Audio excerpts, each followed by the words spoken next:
नमस्कार and I welcome to all of you in global lookout. दोस्तों, रामनाथ कोविंद जो इस समय हमारे प्रेसिडेंट हैं, इनका जो एक टर्म है वो एक्सपायर होने वाला है। रिसेंटली 2017 से ये हमारे प्रेसिडेंट हैं और 2022 तक का इनका टर्म था। 5 साल का होता है प्रेसिडेंट का कार्यकाल। जो इलेक्शन है वो होना है 18 जुलाई को और 21 जुलाई को इसका काउंटिंग होगा और फिर इसका रिजल्ट डिक्लेयर्ड होगा।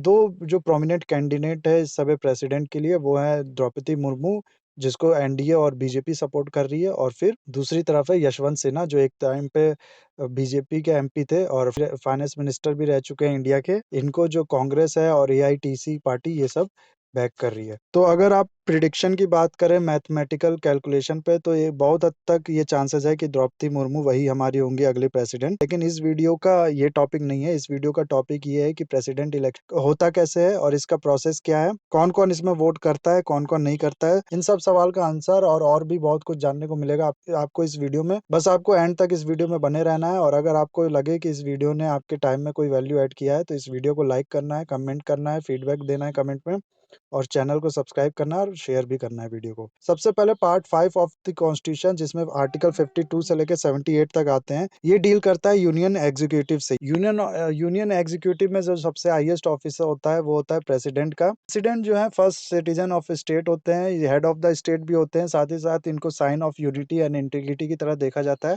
देश में। इंडिया एक रिपब्लिक कंट्री है। रिपब्लिक का मतलब होता है कि उस कंट्री का जो हेड ऑफिस है उसमें कौन बैठेगा ये डिसाइड करेगी वहाँ की आम जनता। लेकिन हम लोग तो प्रेसिडेंट के इलेक्शन वोट करने जाते नहीं हैं। क्या आपने कभी सुना है कि कोई प्रेसिडेंट के इलेक्शन में वोट करने गया हो, कोई कॉमन पर्सन?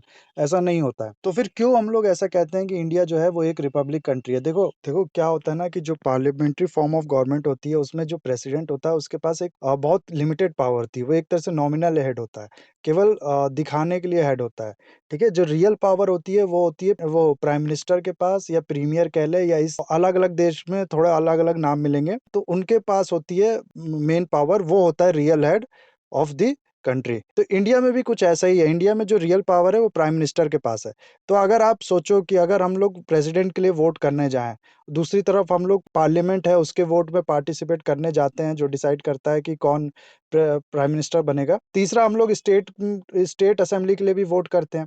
तो 3 बार वोट करना होगा हम लोग को। तो इस 3 बार वोट कराने के लिए और जो पूरा प्रोसेस कराने के लिए इलेक्शन कमीशन है, इसको कितना पैसा खर्च करना पड़ेगा, कितनी मशीनरी लगानी पड़ेगी, कितना गवर्नमेंट का इस्तेमाल करना पड़ेगा, और सारा काम रोक के कितनी एनर्जी लगेगी यहाँ। प्रेसिडेंट के लिए भी हम लोग कराए इलेक्शन तो एक तरह से वेस्ट होगा टोटल, क्योंकि रियल पावर उनके पास है नहीं कुछ। तो इसलिए जो एमएलएज हैं और जो हमारे एमपीज हैं वो इलेक्ट करते हैं प्रेसिडेंट, वो वोट करते हैं प्रेसिडेंट इलेक्शन में। और क्योंकि हम हमारे एमएलएज और एमपी चूजते हैं, इसलिए ये कहा जाता है कि इनडायरेक्टली हम ही प्रेसिडेंट को वोट करते हैं, हम ही प्रेसिडेंट को चुनते हैं। तो इसलिए इंडिया एक रिपब्लिक कंट्री है। तो क्या सारे एमएलएज विधानसभा के विधान परिषद के या फिर सारे एमपीज लोकसभा और राज्यसभा के वोट करते हैं प्रेसिडेंट के इलेक्शन में? नहीं, ऐसा नहीं है।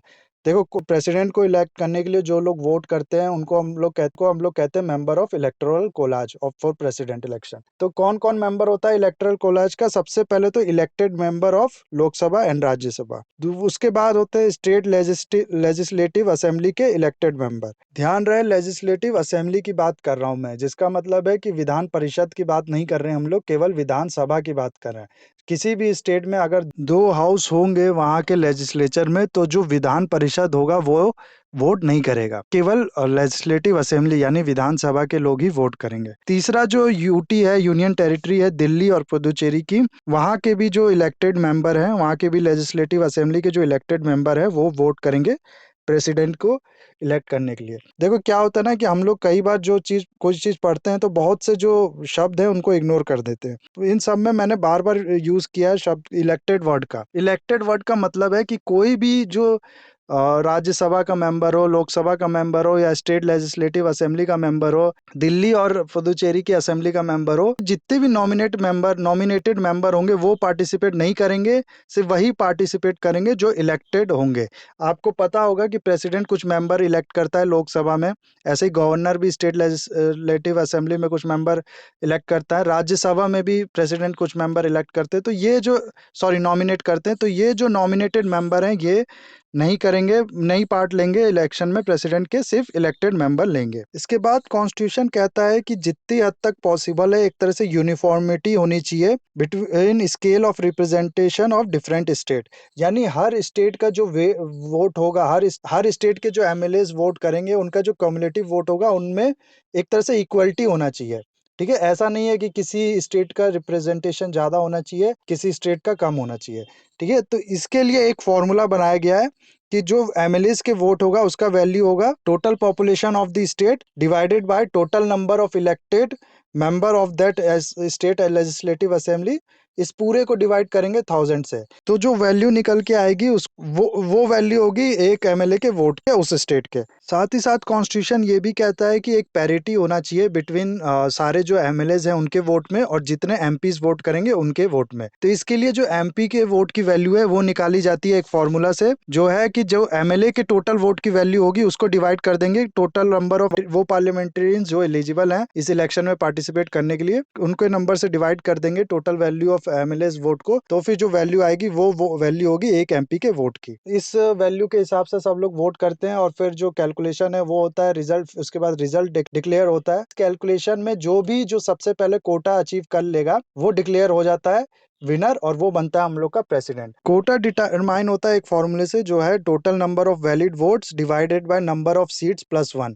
नंबर ऑफ सीट्स इस केस में 1 है, जिसका मतलब है कि total number of valid votes divided by 2। इस पूरे को हम लोग अगर 1 से ऐड कर दें तो जो वैल्यू आएगी वो होगी कोटा। जो ये चीज अचीव कर लेगा सबसे पहले वो डिक्लेयर हो जाएगा प्रेसिडेंट।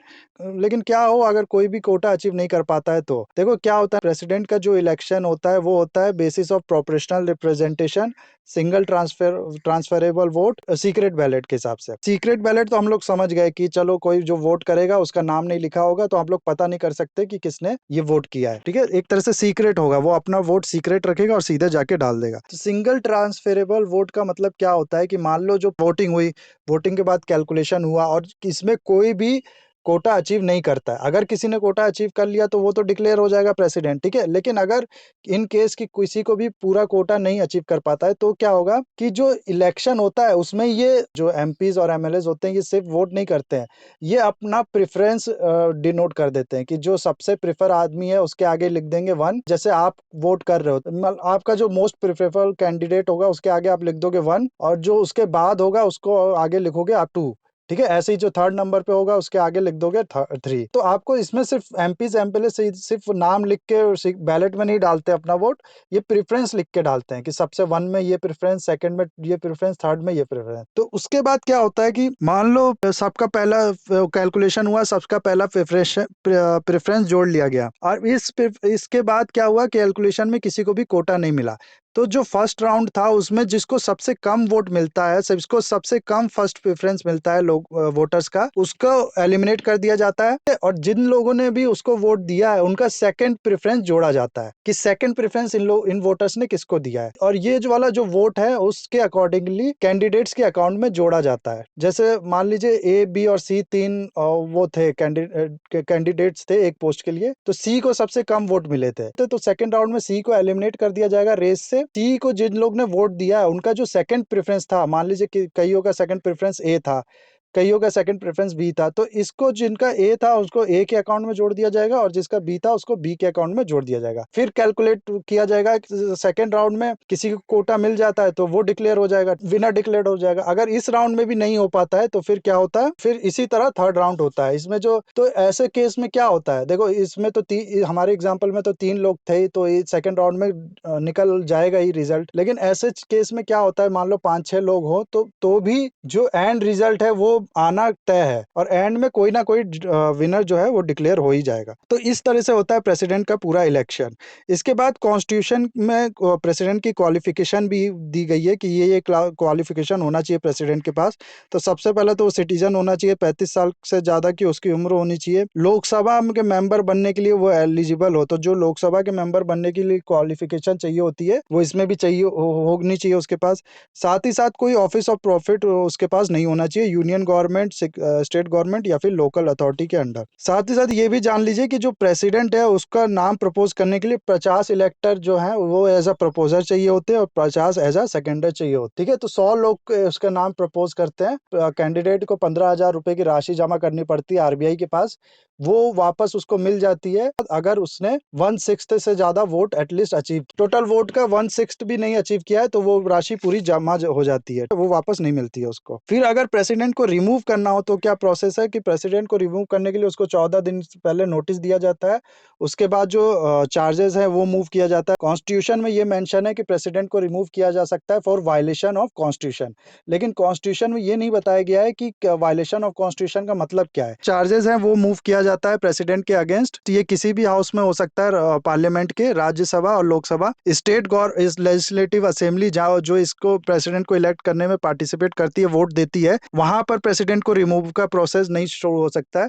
बाकी पार्लियामेंट में, लोकसभा या राज्यसभा, किसी भी हाउस में ये चार्जेस मूव किया जा सकता है।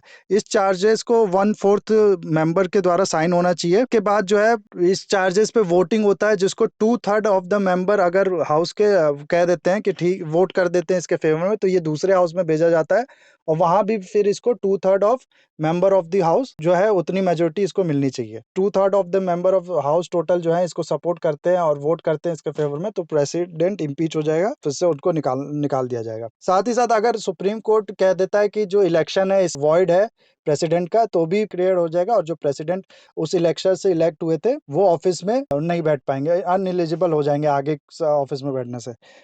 तीसरा, जो बाद में किसी डिस्क्वालिफिकेशन का पता चलता है प्रेसिडेंट के कि वो ये क्वालिफाइड नहीं है इस रिक्वायरमेंट के अंदर, तो भी उनको जो है डिस्क्वालिफाइड हो जाएंगे, तो तब भी वो निकाल दिए जाएंगे ऑफिस से, ठीक है। प्रेसिडेंट ऑफिस में वैकेंसी 5 तरीके से लगभग आ सकती है। सबसे पहला एक्सपायरी, दूसरा रेजिग्नेशन, फिर इम्पीचमेंट के द्वारा या फिर डेथ हो जाए प्रेसिडेंट की, उसके बाद पांचवा जो है वो डिस्क्वालिफिकेशन का पता चल जाए प्रेसिडेंट का, या फिर कोई इलेक्शन प्रेसिडेंट का डिक्लेयर कर देता है सुप्रीम कोर्ट की ये वॉइड है। तो पहले केस में जिसमें एक्सपायरी हुई है जो 5 साल के बाद होती है प्रेसिडेंट के टर्म में, उस केस में क्या होगा कि जो नए प्रेसिडेंट के लिए इलेक्शन हो चुका है तो नए प्रेसिडेंट ऑफिस संभालने लगेंगे इस एक्सपायरी के बाद।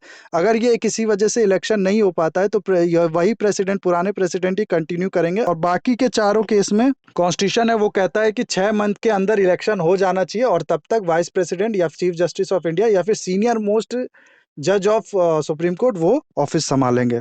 ये था गाइस पूरा वीडियो प्रेसिडेंट इलेक्शन के बारे में। मैंने और भी एक्स्ट्रा जो नॉलेज है वो आपको दे दी इसके रिलेटेड। आपको ये भी बता दूं, इस समय जो प्रेसिडेंट की सैलरी है वो है 5 लाख रुपए पर मंथ, ठीक है। बहुत लोग इंटरेस्टेड होते हैं ये जानने के, तो 5 लाख पर मंथ की सैलरी इनको मिलती है प्रेसिडेंट को। और भी बहुत से बेनिफिट्स मिलते हैं प्रेसिडेंट ऑफिस में जो बैठा है उसको। और जो रेजिग्नेशन है ये प्रेसिडेंट देते हैं वाइस प्रेसिडेंट को। सर आप मेरे को कमेंट में बताइए कि वाइस प्रेसिडेंट है वो रिजाइन करना चाहते हैं तो वो किसको अपना रेजिग्नेशन देंगे। सो इस वीडियो को खत्म करते हैं गाइस। इस वीडियो को लाइक कीजिए, इस वीडियो को शेयर कीजिए अपने फ्रेंड्स के साथ, चैनल को सब्सक्राइब कीजिए। That's it for the video guys, have a nice day, take care.